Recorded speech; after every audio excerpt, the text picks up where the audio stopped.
So again, this is my first guest, Mr. Adam Reeder, the professor of rock. So for those of you who are supporters of my Operation Fatherhood channel, I'm a big fan of YouTube channels other than my own, obviously. And with Professor of Rock, I enjoy uh, listening to his analysis, his thoughtful analysis on music from years past up until, I guess, what would you say, Adam? What, maybe the 90s, maybe early 2000s, somewhere in there? Yeah. I think probably about 1995 is where we leave off. Yeah. And just that golden age, that great period of music. There's still some great music being made now, but it's not like that time period. And so, but I today I asked Adam and for his time to basically talk about fatherhood and how he, his father, and also how he relates the things he learned from his father to being a father himself. So again, first question to you, Adam. Who is Adam Reeder? If I could give you like a 60 minutes type of question, who is Adam Reeder, and what motivated you to start the Professor of Rock YouTube channel? Oh, well, who I am a father. It's interesting that you asked that question because I feel like I'm a husband and a father first, more than anything. And then I guess outside of that, I'm a YouTuber, though I didn't even know that was a thing until a few years ago, YouTuber. But yeah, I think I'm just a creative person that wants to talk about things I'm passionate about, like anybody else. And music is a passion. It's always been my number one passion. Always. I grew up in the late 70s, 80s, coming of age, in the late 80s, early 90s. And so I feel like I got to experience a little bit of each of those decades, 70s, 80s, 90s. 70s just a little bit, but I can remember a little bit of it. But the 80s, I remember all of it. And it was a great time to grow up. I had a father who was, well, probably when I got to be about the age of 11 or 12, we started doing this. We really started clashing and didn't have much in common at all. But what we did have in common was music and baseball. Music being first and foremost, but he loved baseball too, and I definitely got a love for baseball from him. He was Dodgers fan. I was a Yankees fan, and I actually like the Yankees when they're horrible, and they're horrible again. So no, I'm just kidding. But yeah, so he used to play the radio, and that was a way of us to connect. He'd tell me stories about when he was growing up, and what I loved about music that I couldn't seem to find this with anything else in life, and still haven't been able to. I mean, you can do it with sports, I think, a little bit, and movies and TV shows you have in common. But I think that music, it has a way of stamping its imprint from when you first hear the song to a memory. And the only thing that is like that I can think of that says that potent is aroma or smell. But smell is not that readily available, right? We don't have it on an iPod or our iPhones or our playing devices. Right. That would be cool. If somebody could figure out a way how to invent something where it could give you a scent for things, that would be cool. Give it time. Technology is moving quickly. That would be cool. That would be cool because it definitely, when you smell a certain thing, it definitely takes you right. It's a time machine, and those are the only two things that I've found that are a time machine that take you right back to a moment. Even better than in some ways than even getting into the DeLorean and heading back to the future. We can't do that, but we can with music. But my point is that you hear a song and it takes me back to a memory that I had growing up in a small town with my dad. And the simple, feeling, I think you felt it, and many people have felt it, that innocence. Yes. And it's funny when I say that, when I talk about the greatest era of music, and I remember talking to Johnny Mathis, who was a great singer that he became popular in the 50s, and of course he's one of the biggest selling artists of all time. Mm-hmm. And we talked about the innocence of the 50s. And some people would comment, there were a lot of bad things that happened in the 1950s. I'm not talking about that. We're Right. talking about the sense of nostalgia, that feeling, that innocence of the music and the movies and the going to a diner with your parent, those kinds of things, those Right. memories. I'm not Right. talking about the politics or the any of those kinds of things. I'm talking about just the feeling of that music and of that nostalgia. And I think the 80s are the most powerful decade for that, Mhm. because we're still, I mean, every day my kids always talking about the 80s and Stranger Things and Cobra Kai and all the shows that they're watching and the music they're listening to. I was just putting my son down last night. I have two sons, and they're 10 and 13. Okay. And my 10-year-old, my youngest, has autism, but he's pretty high functioning. He's really progressed in the last few years, but Right. he's just an angel. He's just very innocent, no guile at all. Just a sweet little boy. And but I was when I put my kids down for bed, I snuggle with them. My Mm-hmm. wife and I have done that since our kids have been very young. We lay in bed and we just talk to them about their day. How are you doing? How are things? Sometimes we read them a book, but a lot of times it's just that time to connect. Right. And he was showing me his playlist. He said, "Dad, I created this new playlist on Spotify." And he's like, "I've got 127 songs in it now," and they were like 80% 70s and 80s music. And so I was very, very pleased, but it was really neat because last night he was showing me certain songs, and I remember this song when you took me to this concert, and I remember when they played this song, and I was like, man, we're right back to where we were. I had that connection with my dad, and I think we just hand those things down to our kids, and hopefully they hand them down to their kids, and Right. that keeps going. So that was kind of a long-winded answer for that, but that's who I am. I think that I'm a husband and a father first. Sometimes we can get busy and lose sight of that, and Mhm. I've done that sometimes, but Mhm. it's nice to keep that as a priority in your mind. That's who you are, and that's Right. what you need your focus should be. Right.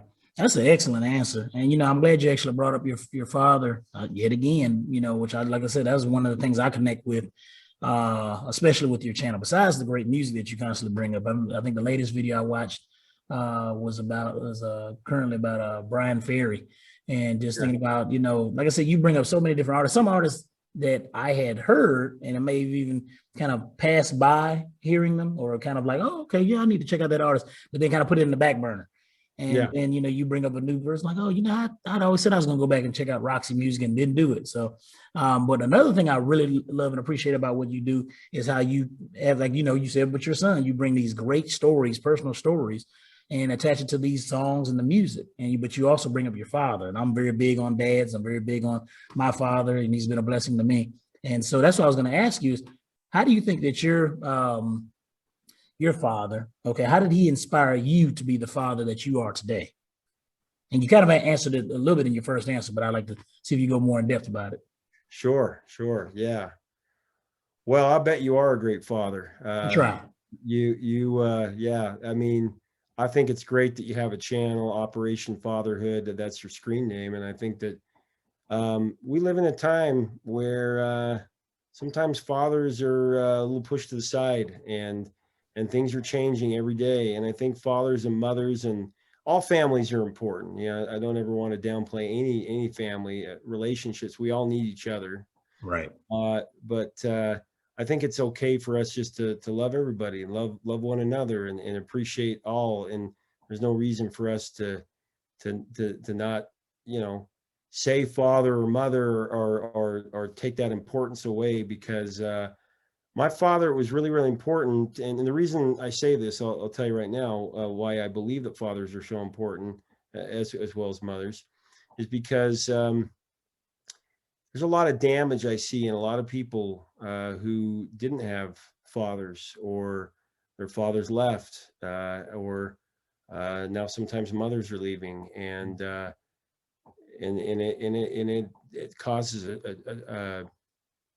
a lot of pain, a lot of hurt feelings that I just bless their heart. And I understand what it's like to be neglected in certain things that have happened. There was a period of time where my father and I did not get along at all. There was a period of time where I was not living at my home. Mm. I lived with my grandma. I lived with a church leader that I had that was helping me.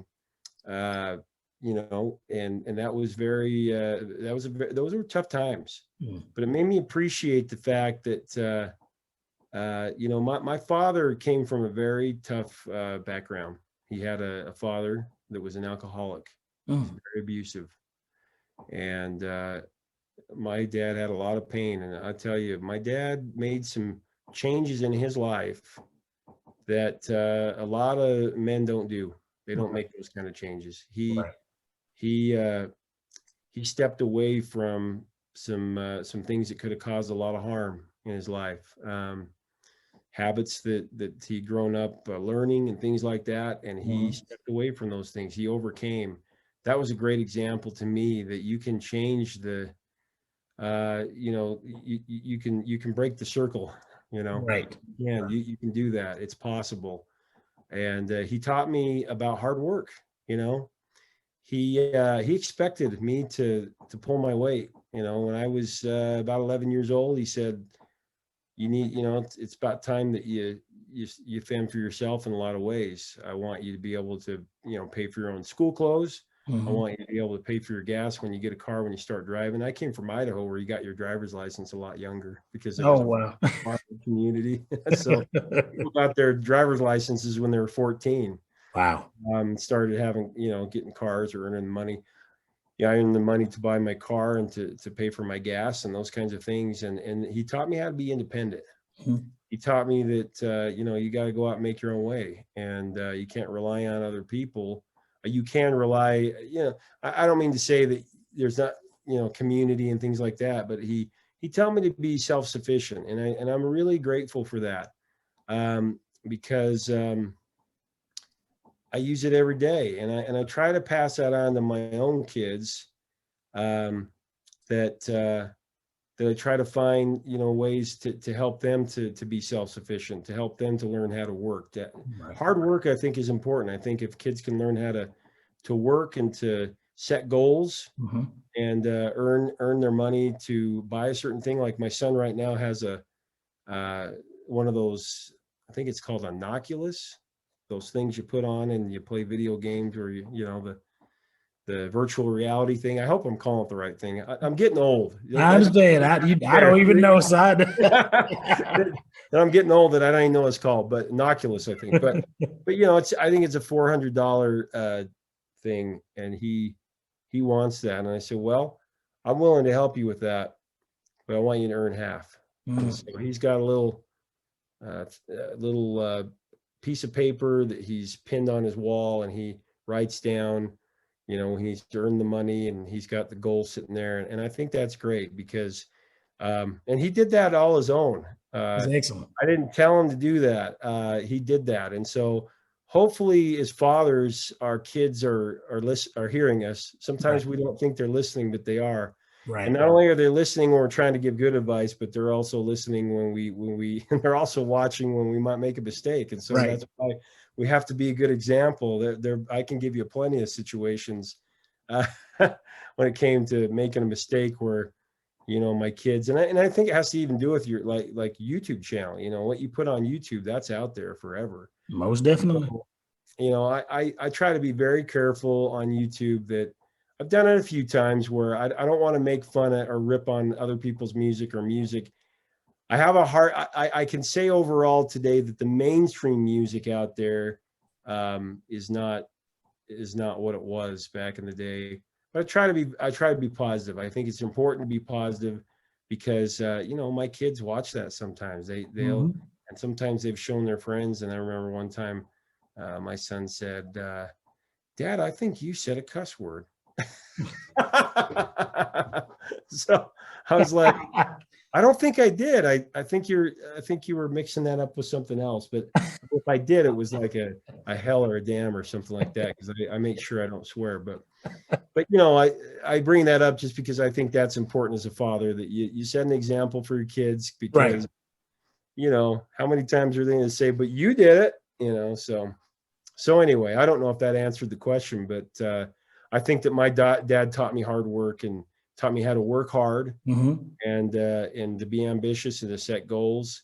And he also taught from his example that you can do hard things in life. You can do hard things, and you aren't your past. You don't have to be who your father was and the environment you came from. You can overcome, and you can be better. And I'm grateful for that example, because he came from a very tough background, and it was one of those things where he didn't talk about it a lot, but sometimes he would talk about it, and I could really see the pain in his eyes. His dad abandoned him when he was only 8 years old, left him alone in this cabin where he was supposed to be spending time with his dad for the summer, and his dad just took off. He was an alcoholic, and so those things have an effect on our youth, on our kids, and just, God bless my father. I'm glad that he did those things, and he's no longer with us. He passed away about 1.5 years ago of a stroke. But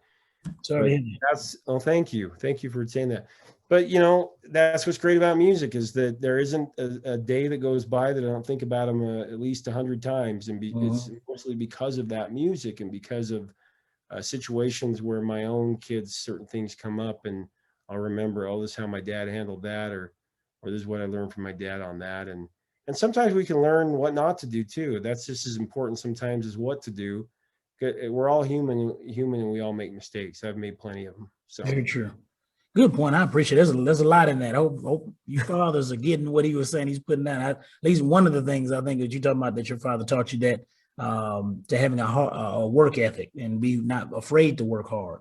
I think we're going through a time period now. It's interesting, with the pandemic and the economy, and I won't get too political, but a lot of people right now, you can go around a lot of places in our country, and there are a lot of places got open jobs open. They're hiring signs everywhere. And, I think that's a video I made a while back about, the importance of hard work, the importance of having that work ethic and showing that you have that work ethic. I remember one thing my father, being a religious man, taught me when I was young, it was one of the scriptures that say, a man who doesn't work doesn't deserve to eat. And so, he would pick at me sometimes, like, maybe you shouldn't eat anything. But but the one thing I really connected with what you were just saying a minute ago too, is that my father lost his father when he was 4. His father was killed when he was 4 years old. And to grow up with him and his 2 brothers and a sister, they actually had a few other brothers later on, to not have that man in the household, I could see how it had an impact on him, even so how he raised me and connected with me. The amount he would, hug me and love on me, when a lot of fathers, in the 80s and 90s weren't really big on the hug and the kissing.